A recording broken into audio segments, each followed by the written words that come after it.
And I looked over and I'm seeing people like just little hints of, we don't want to fight either between the police and the protesters. Not everybody's there to engage, but again, you have pack mentality on both sides. I could see, I'm like, again, no planning whatsoever. As soon as he came into my space, I said, bro, I said, that guy is not who we are. See these cops? I said, they're here to protect you. You tell me what we need to do. He's like, tell the people he just told me. I said, get their attention. Hey, Nick Nanton here, and thanks for tuning in to Now to Next. I want to make sure you don't miss a single episode of this show on YouTube. So before we continue, be sure to subscribe to our channel and ring the bell to get notified about our latest videos. You have the option to be notified for occasional videos or all of them. If you're on your phone, just go into your settings and switch on notifications. Thanks for watching. Welcome to Now to Next with Nick Nanton. I have got my good friend, Sheriff Swanson. Sheriff, how you doing today? My day just got that much better because of you, brother. Seriously. I love it, man. I'm glad to have you on. I am glad to have you on. So there's a lot to talk about today the world is in a crazy place. We have plenty of issues. I don't know that we have any more issues than we've ever had. It's funny. I have a few friends like yourself in law enforcement that, I feel I love the energy you keep, because I know I have a few friends in law enforcement that, really you see the worst of the worst every day in many cases.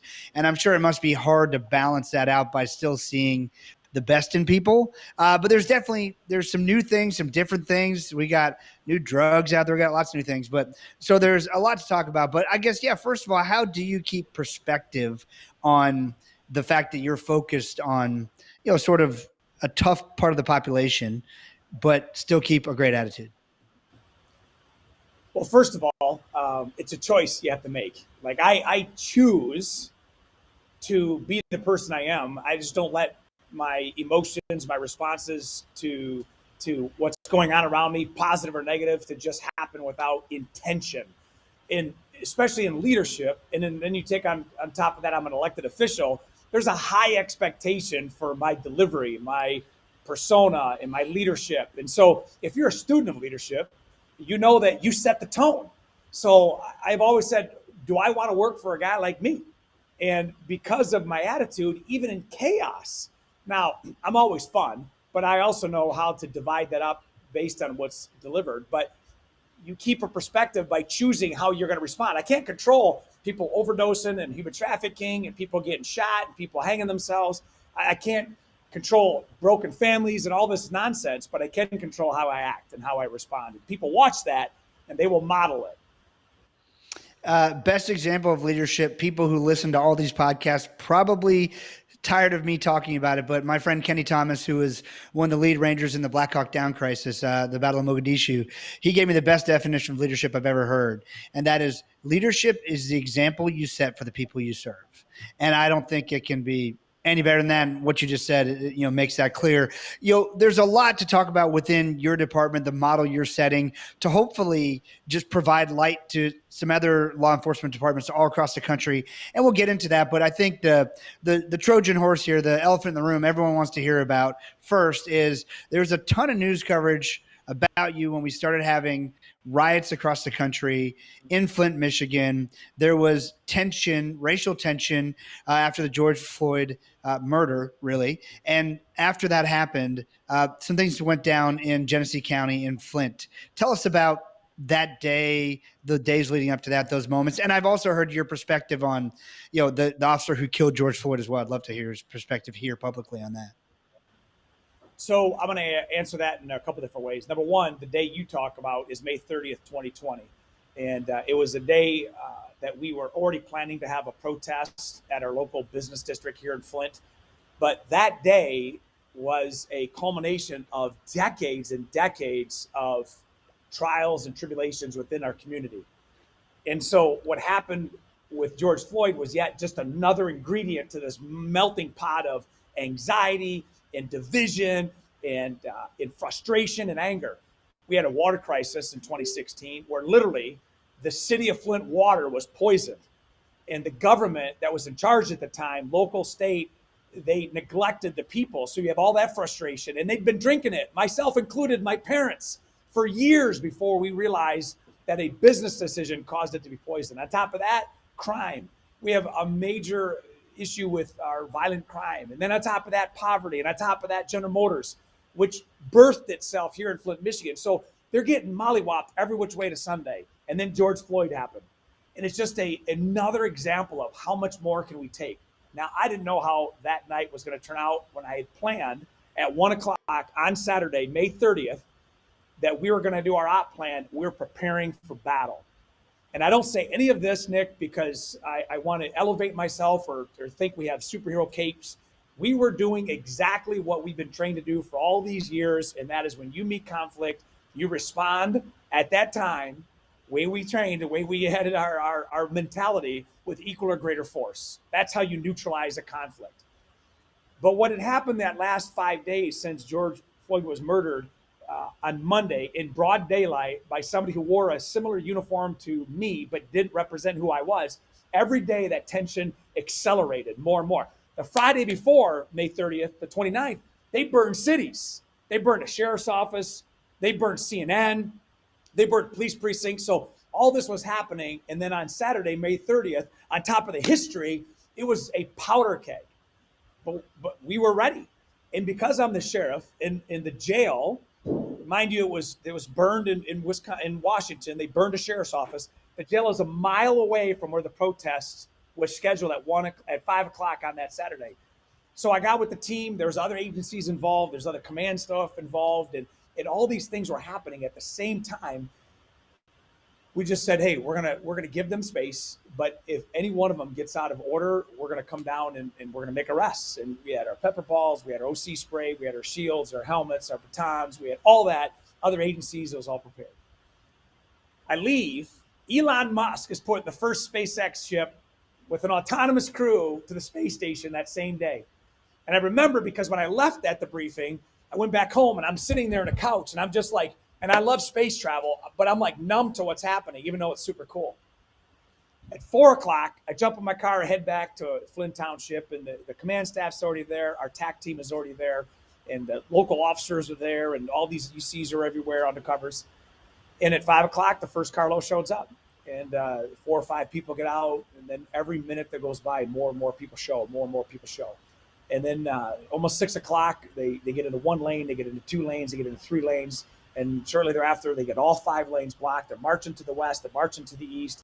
They get onto southbound I-75, which is the main thoroughfare that runs from Michigan all the way to Florida. And they shut down the entrance ramp. And you know, we're all kind of this anxious awareness going on. But at that point, they hadn't done anything other than just yelled and screamed and said some awful things or holding up awful signs. They come back to the west. And just across the hood of my car as they walked past their original location, and they went past this huge pumper fire truck. And when they passed that fire truck, there's no reason they should have gone past it unless they had other intentions. Now, Nick, we're searching all our social media sources. We have all our intel guys and all our social media softwares searching for threats, and we're getting bottles stored here and rocks stored here and trash this neighborhood and burn this neighborhood. So we knew all this was happening and percolating. But when they surrounded that fire truck and then went past it, they took a northbound shot on a street called Fleckenstein.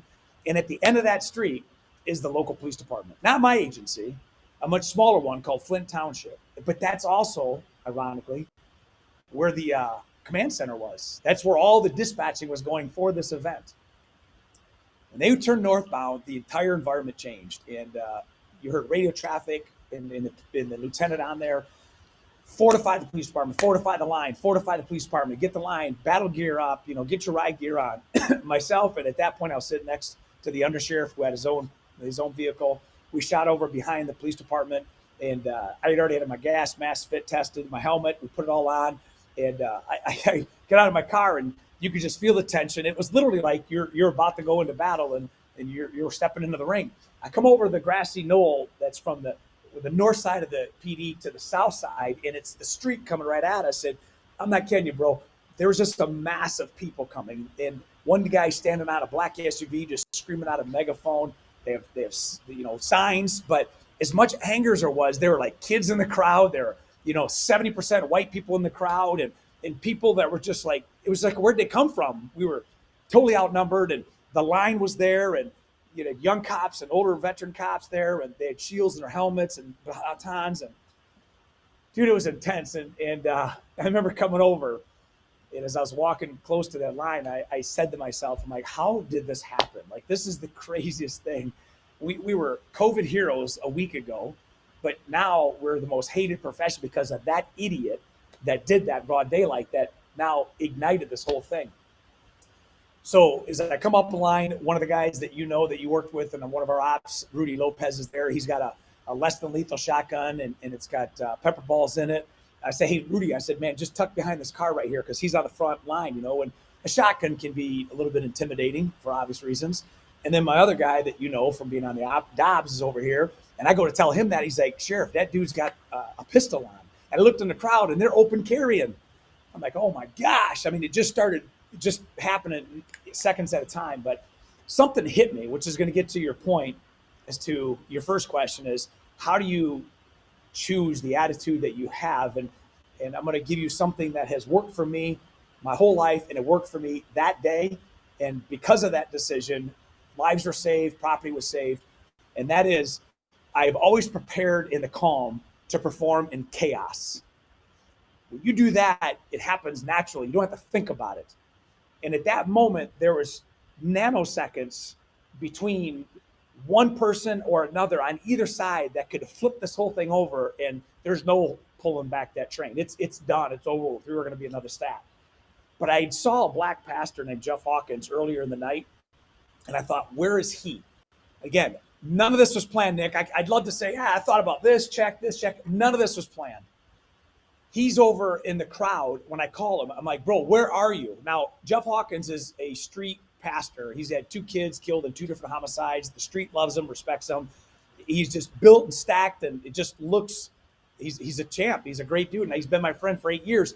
He was the only guy that I knew in the crowd. And when I called him up, I'm like, hey, where are you? He goes, I'm in the crowd. And I'm like, where? And I'm looking, and I see him. And I'm going to tell you, only by God's grace did it make sense for me to take my helmet off, because, again, instinctively, I knew that it would send a different message psychologically. If I walked into the crowd looking the way I looked with a helmet on, people would see that as an engagement. When I think back, that was subconsciously why I did it. Plus, I don't want to show that I was intimidated. I wanted to show that line that they created, I wasn't going to follow that line. I walked right in. I gave him a big old hug. Just boom. He was wearing a gray shirt, gray pants. I can see it right now. As soon as that's happening, I'm talking. People are kind of looking around. The line's there. I mean, it's probably 50, 60 feet to the right and to my left, and people everywhere just loud. They're screaming. To my right, one of the captains, Rick Cronkite, comes over, and he brings one of the shot callers. And I look at him, and to this day, I don't know who he was. I've never seen him before, and I've never seen him after. And Rick's like, this guy wants to talk to you. And I looked over, and I'm seeing people, like, just little hints of, we don't want to fight either, between the police and the protesters. Not everybody's there to engage, but again, you have pack mentality on both sides. I could see him, like, again, no planning whatsoever. As soon as he came into my space, I said, bro, that guy is not who we are. See these cops? I said, they're here to protect you. You tell me what we need to do. He's like, tell the people what you just told me. I said, get their attention. And that's when he says, hey, everybody, the sheriff wants to talk to you. And I said, at that moment, which was chronicled on social media, a message that came from my heart. And that message, that was just a few seconds of listening to what they were wanting and responding, because it was mutually agreed upon. I made a statement. They heard it. I listened. I asked. They said. I gave. Game over. They said, walk with us. And they never rehearsed it. I mean, these people have never seen each other. They didn't organize this event. And when they said, walk with us, I take a step back. I fist pump a dude, trying to, like, just give me some distance. And again, you prepare in the peace to perform in a calm. It just made sense to say, there's a better option, man. Let's walk. And I said it once, and I said it again. I screamed it the third time. I said, I'll walk all night. And we started walking, man, and boom, instantly, The whole crowd turned. And literally all I wanted is to turn them, to get them away from the police department, to just divert. And as we walked about 150 yards from that, I'm high-fiving people. I'm like, I don't know, was this a really good move or a really bad move? I don't know this yet. And one of the guys that I mentioned, Dobbs, he's to my left. He's in full tack gear. He's got his helmet on. I literally looked at him, and I'm high-fiving people still. And I said, hey, is the police department safe? And he's like, it's good. And this next line, Nick, this is what, if I dropped dead today, I would know that this line defined who I was as a police officer, because warriors are validated in battle. Warriors are validated in battle. And when you are validated, that is an honorable death. If that's the last memory that you have of yourself. I said, where are the people? And he looked at me and he said, they're all following you. Boom. Not a single board broke, 40 protests after that, nobody arrested, no businesses burned, nobody. And within 24 hours, that moment reached 3.2 billion people around the world in 24 hours. As it should have. I think there's not nearly enough good examples of leadership like that, and it isn't though in those moments. And look, you and I have been in a few interesting situations as well together. There's people always ask questions that make sense in context outside of the situation, but I've always found when you're in the situation, it doesn't feel like that at all. I mean, I know you're a man of faith too. Like I find God just gives me peace about what I'm supposed to do. And I find, you mentioned like there's so many things you can't control in life. And I come to think about this a lot more now. I mean, people don't stop and give credence to the fact that I really can't control if the person across the road from me comes across that yellow line.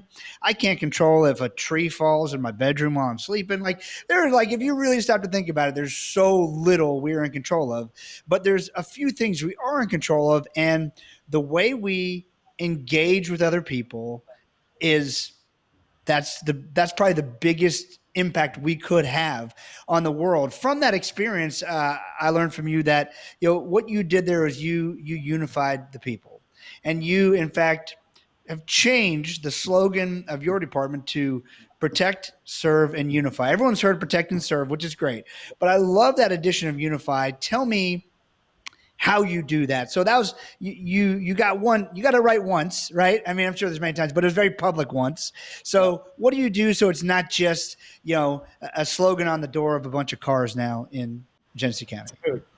Great question, because people, myself included, are sick and tired of this and no action. They're tired of seeing people puke out all the things they're going to do and nothing ever comes of it. They're tired of promises made by people that love us. There's promises broken that are made by people that serve us, that we worship, and all these different places and different settings. And so I know that if I'm going to say something in my life, I'm going to do it. You don't ever have to worry. If Chris says he's going to do something, it's done. And that's what builds credibility. Now think of that moment, okay? All the people that were here and around the nation and around the world were so frustrated, because this is yet another example of race division, a police community division. So now they're like, that's it. So it didn't just happen as a moment. It was a starting point. What the world saw that day is what I'd been my whole life.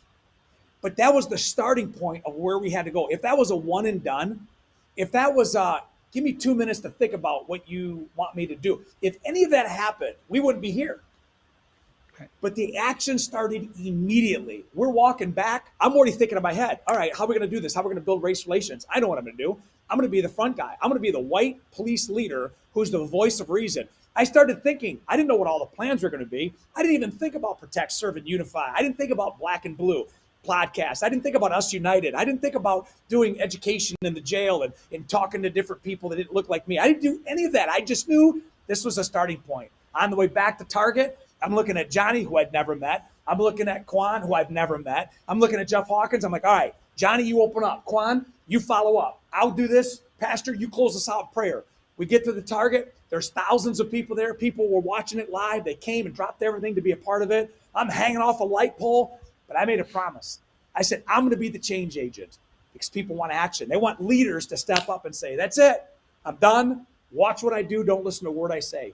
Every news media, Fox, MSNBC, CNN, NPR, Good Morning America, Australia, they would always ask, Sheriffs, what's next? And I would be like, I don't know every step, but I'm going to tell you this. I'm going to be part of police evolution. I'm going to be part of bringing this back. It's not the worst time to be a cop. It's the best time because we're at ground zero. We can only go up from here. And so when you give to the communities by our community care task force, you serve people by feeding folks, not when it's crisis, but when there's no connection to nothing, when there's no expectations back. When you're going into Jewish synagogues and Muslim temples and you're watching and you're communicating with people, not because you're an elected official, just because you're trying to build a relationship. Every little deposit has helped build those things.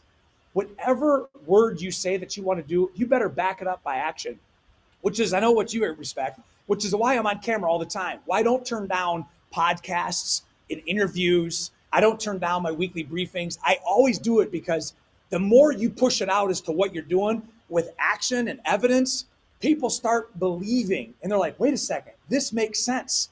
Our education program in the jail, which you've already come in and you saw it with your literacy documentary. Like when you're seeing inmates graduate, do you know in 2011, we had over 300 incidents of violence between inmate on inmate, okay? Over 300, 10 years ago. Last year, we had 13 in the jail.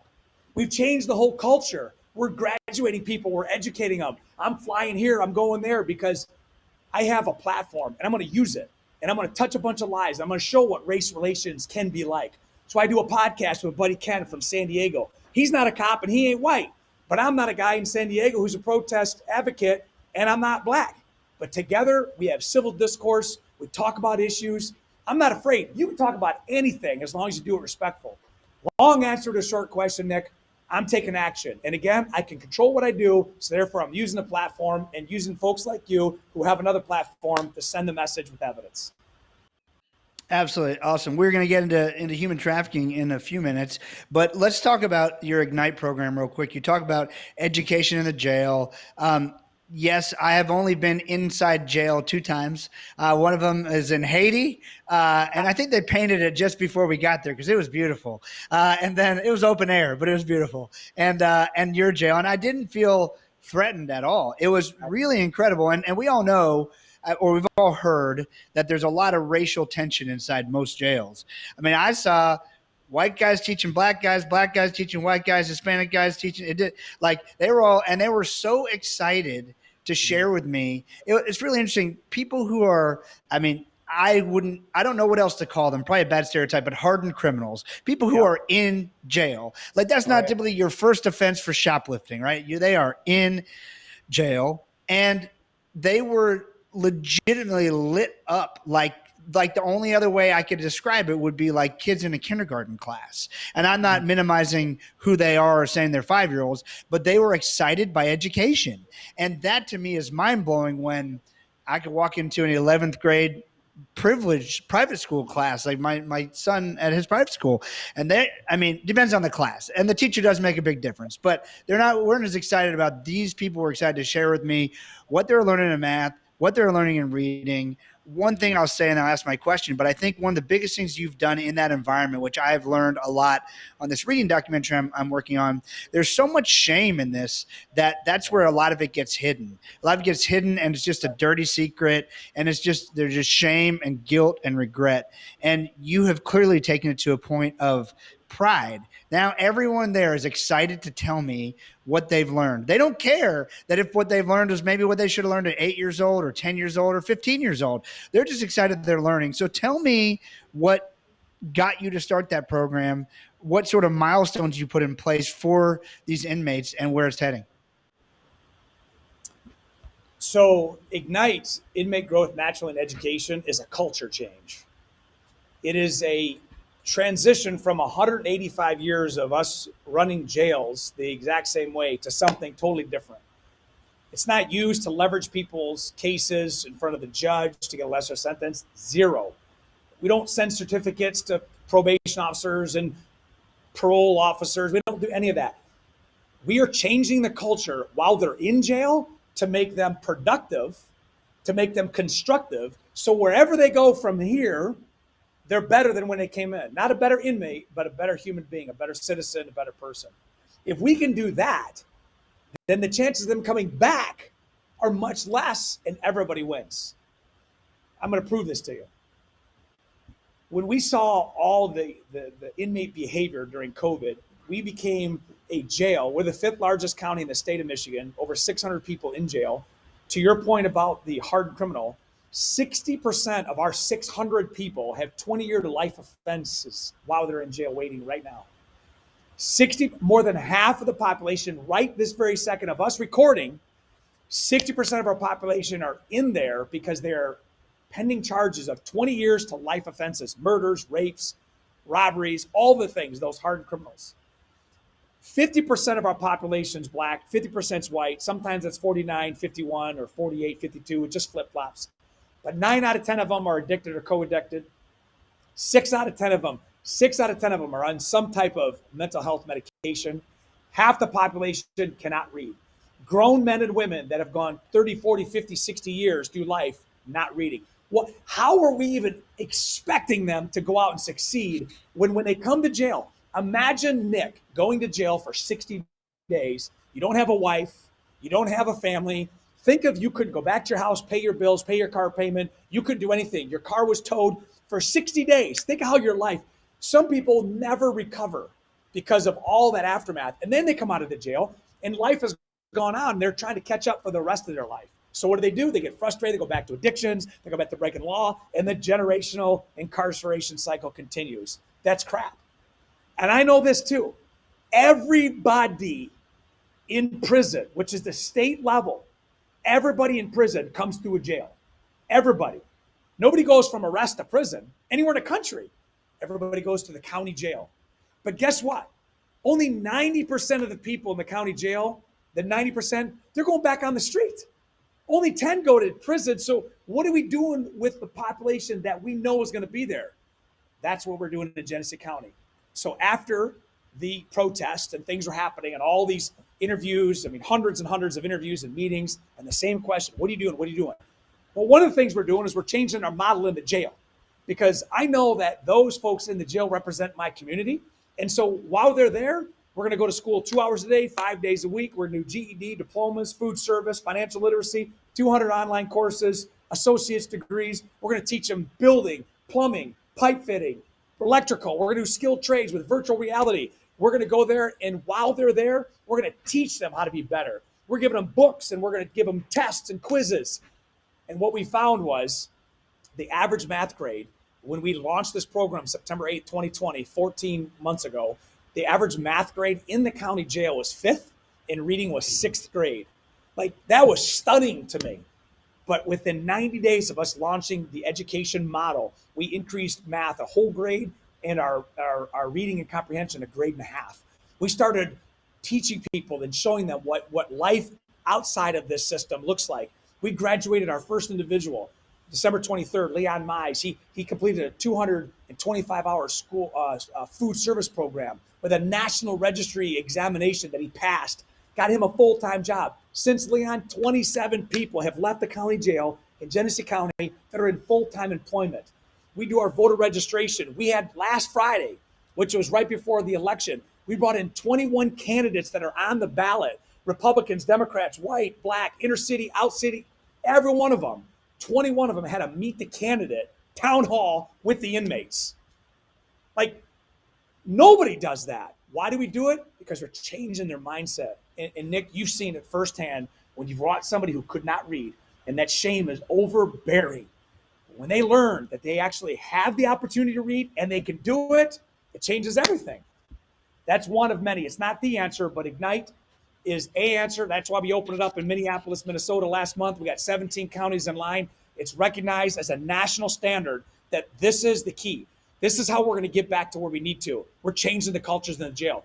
And those stats that I told you from assaults is because we're changing the way we do business. I was just talking to the prosecutor, which is also our corporation counsel, and I know you're a lawyer. Do you know that we have zero in the last 2 years? Ironically, I've been the sheriff going on 2 years, so I'm taking a little bit of credit here. We do not have a single pending lawsuit with use of force right now in the jail. Like, that never happened, bro. The culture of the staff, and the culture of inmates is unbelievable. I get a front row seat to see it, and it's just unbelievable. There's staff watching this right now. And I'm so proud of them because it's not just one person that can do it. It's a culture change, and it starts from the top. It takes a village in every sense of the word. And, what I think is the difference is, you're leading with love instead of fear. And that changes a lot when I'm sure a person who's been treated in many situations in life like they're a throwaway. And if they've been treated that way, what do we expect them to become? I mean, it's a pretty obvious answer to me. All right. Work in human trafficking. We're getting to this for a bit.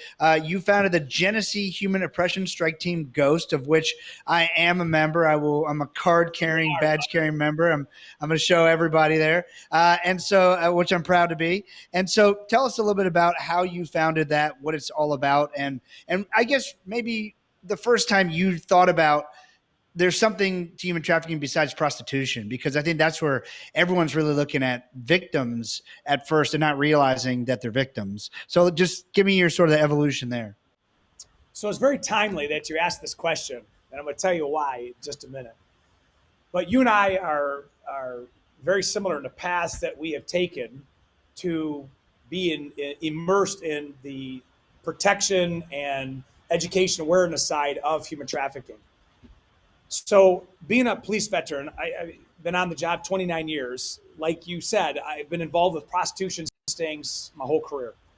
But when I got involved with an international organization, and because of my time as a dope cop and all my investigative experience, I was recruited to go to different countries outside of America to play a role in an undercover operation with the federal law enforcement of that country, because it's the fastest growing criminal enterprise. As you know, they don't have policing like we do have in America, but they have such an epidemic of kids and women and men being trafficked and involved in sex slavery. The customers look like you and I around the world, American and European white men. So when we play a role and we order up the kids or the women and they come up to this event, then they are rescued, the traffickers are arrested, and this organization and their members fly home. I did my first aftercare operation where we went to do different aftercares in Mexico, and then just shortly thereafter, we did an actual UC op in Haiti. And you mentioned Haiti. I've been to Haiti as many times as I've been to different cities in America. I'm very well versed in Haiti, like you. Haiti is a wild place. It's the most oppressive country in the Western Hemisphere. And in this particular trip, I was there. I had a SEAL Team 3 member to my left. I had another SEAL members here. We had UCs from this organization in this brothel. The two traffickers were right in front of me. And what they were doing is they were taking women from Europe, and they were advertising for them to work at a 5-star resort in the Dominican Republic, which is to the east of Haiti. And when these ladies got there and they were bedazzled and wined and dined, they were put on a big transport luxury bus. Their credentials were taken, including their passports, and they were shot across the Haitian line. And at that point, they are off the grid. They have no means of communication. They're sucked into the system. And then all of a sudden you have these predators come from all over the world, and they order up these girls that are from another country that have been trafficked and pimped out for months and months, and they have no voice. That's the intel we were gathering at that event. So I'm there, and we're doing our thing. And, it's, fun fact, I was playing the role of the corporate boss that was ordering up these people for the party. And I don't drink, but one of the servers came over like, "What do you had?" And I've never tasted beer in my life, right? So I literally do not drink. I don't even know what. But I used to work in a bar, and I was a great server. I'm like, "Give me a vodka straight up." And so he poured his vodka and ice, and dude, I was acting like I was drinking, but I was knocking things around. I'm pouring things, and give me another one. It was hilarious. I got vodka all over my pants, and my shoes are vodka everywhere. Never took a sip. They thought I was wasted. And we were gathering this intel. Come to find out, one of the girls that was with SEAL Team Member 3 was able to be rescued with other girls later on. But it was on the return of that trip. I even cut a video. As I'm coming back down from my hotel room in Haiti, I cut a video. And I said on the way, I'm like, this is crazy. If it's happening here, sound familiar? It's got to be happening in my hometown. So I was able to come back, and my predecessor, the sheriff before me, he did 5 years with the CIA, and he knew about Haiti, and he's been in 5 continents, and he's a fabulous guy. he allowed me to build this team out. Whether he knew he was in transition of leaving and I was going to be the next sheriff, I mean, I knew that was happening, but he allowed me to do it. And we were able to do our first operation in May of 2018. I decided we're gonna try to find these vulnerable kids. We did a rescue and we found 72 kids under the age of 17 that had just been off the grid. None of them, they weren't all trafficked, but the last one was. She was kept in a tub in a bathroom, and her pimp was pimping her out all day, every day, and she had special needs. It was a reality check for what I knew to the people that I now oversee at the sheriff's office, and they got it. Well, we started doing our first reverse operations where we put the bait out there, and the UCs in our office learned how to chat, and we put our photos out there. We had decoys. We worked with Mesa PD, who has a team down in Arizona, and they were helping us. And we just kind of fumbled our way through the very first one in 2018. Well, let me just tell you, G.H.O.S.T, Genesee Human Oppression Strike Team, since 2018 has done 4 major rescues in the county. Every time we do one, the numbers of missing kids go down. The last one we just did, just a month or two ago, we had less than 30 kids that are off the grid. We've done 137 arrests of predators, 137 since 2018. We've got a 100% confession rate, 100% conviction rate. One dude just pled guilty to 17 months to 20 years because he branded his victim. He's going to prison. Our people plead. They don't even go to trial because the first trial we won, the dude just got popped for 20 years. The jury found him guilty. Defense attorneys wave him up to circuit court, plead out the case. We've not only done that, I've created a playbook, a digital playbook that now I send to law enforcement with a QR code. It gives them 14 different files, 12 of which are video files, the 1-2 steps. We've done 29 counties in the state of Michigan with other sheriff's offices. There's 2 more concept teams now, and we had the honor and privilege to be in the world's best human trafficking documentary. That will be the #1 traffic documentary because of you. It's called It's Happening Right Here. I could go on and on, baby. Well, no, it's I'm proud of the work we did on that documentary together. There's a lot of people involved in that fight, and I just pray that a lot of people see it so they can really see what it is, because most people have no clue. So this is one side of it, which is, this people being advertised for sale by pimps, we'll call it, and then people acting upon it, which is, gross and perverse and all that when they've been told. I mean, I've been in the room when they've been told, hey, I'm only 13. Is that okay? It's like, oh, and one guy said, we're not going to get married. And it's like, right. I mean, it's just disgusting. It's like, and these people, first of all, I don't know what the percentage of these people is, but I would say in any room where if there's more than 50 people, there's probably at least one in that room with you. Like somebody who has either downloaded child pornography or acted upon it. I mean, which is crazy. And then second of all, most people just don't realize the role of technology today. So wherever, it's sort of a biblical principle gone wrong. Wherever 2 or more are gathered, there shall be trafficking, right? I mean, it's just traffickers look for where people gather, and people don't realize now that I learned about websites. Thankfully, I had no idea about them that you guys use to draw people in, but there's communities of people who are, in that case, a lot of them just looking for hookups and stuff. But there's also communities of people. What people don't realize is there's communities of people on Fortnite, on Roblox, on Xbox, on every iPhone, on TikTok. And these people, I mean, they're predators. They are there to extract value from humanity. And so I'm hopeful that the movie gets a large audience so that people can see Time that. out. It's going to be the #1 human trafficking in the country, Nick. I'm telling you. I know you're soft. I want the people to hear this. I'm the user side and the consumer side. I'm telling you, it's going to be in every school. It's going to be in every family. It's going to be an epidemic. Nick, just stand by. I'm telling you. I've seen a lot of things. This one's going to tell the story, and it's going to shock the nation. 75 minutes of amazing footage. I'm telling you. Thank you. I'm here for it all. I'll take that and I'll serve it well.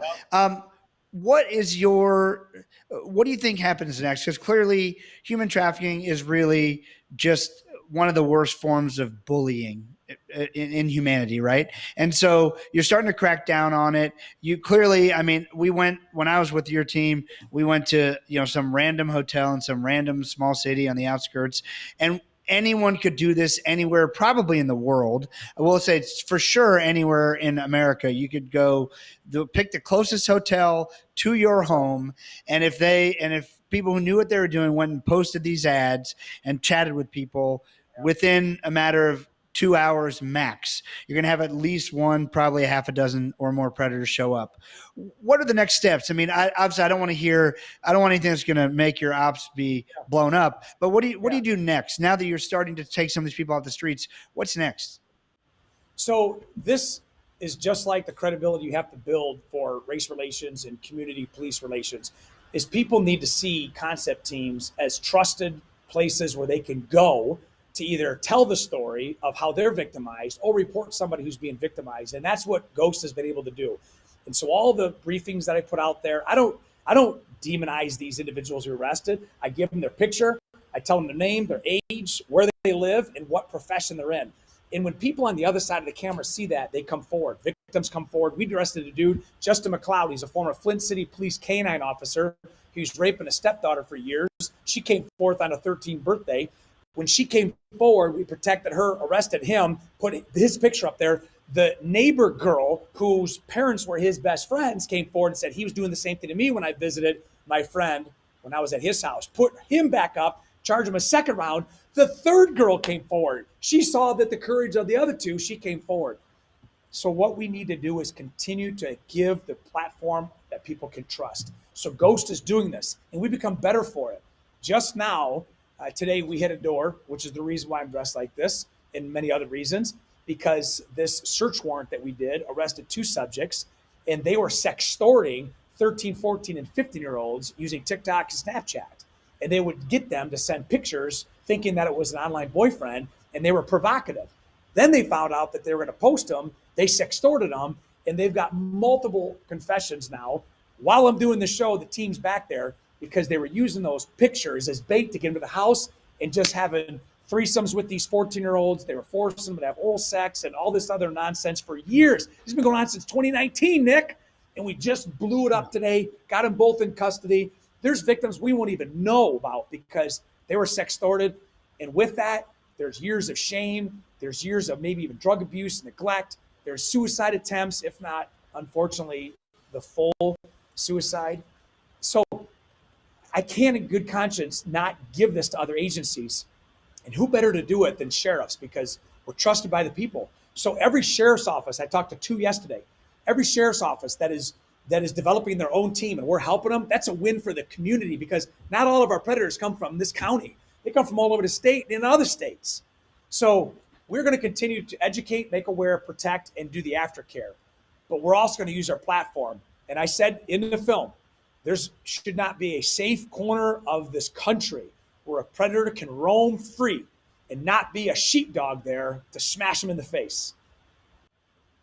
I'm totally with you. I love what you're doing, obviously. An honor to work alongside you. Where can people go to learn more about what you're doing next and what you're doing there at Genesee County? So clearly you can just Google Sheriff Chris Swanson. You can Google Sheriff's office, Genesee County. I mean, we have a pretty good media platform, but I love being front and center as the sheriff, but the good work that we're doing, it really goes into a number of different platforms. So you may like the film that's coming out because of you. You may like the weekly briefings that I do every Wednesday at 1 o'clock Eastern, where I share these stories that are unfiltered and unedited, where people learn about them. I mean, you could go on our Facebook or Instagram or YouTube page. Like, you got to really work hard not to find us, but we're not the only source. Go find people that are doing it and getting it done when it comes to human trafficking, even race relations. I mean, you can go back to the Black and Blue podcast. You can Google that and see Ken Wadake, Chris Swanson. I mean, we've done 49 episodes that are really intense. So there's a lot of ways to find me, and I appreciate that. But I'm not here to build up Chris Swanson. I'm here to share a message that's going to change the way we do business.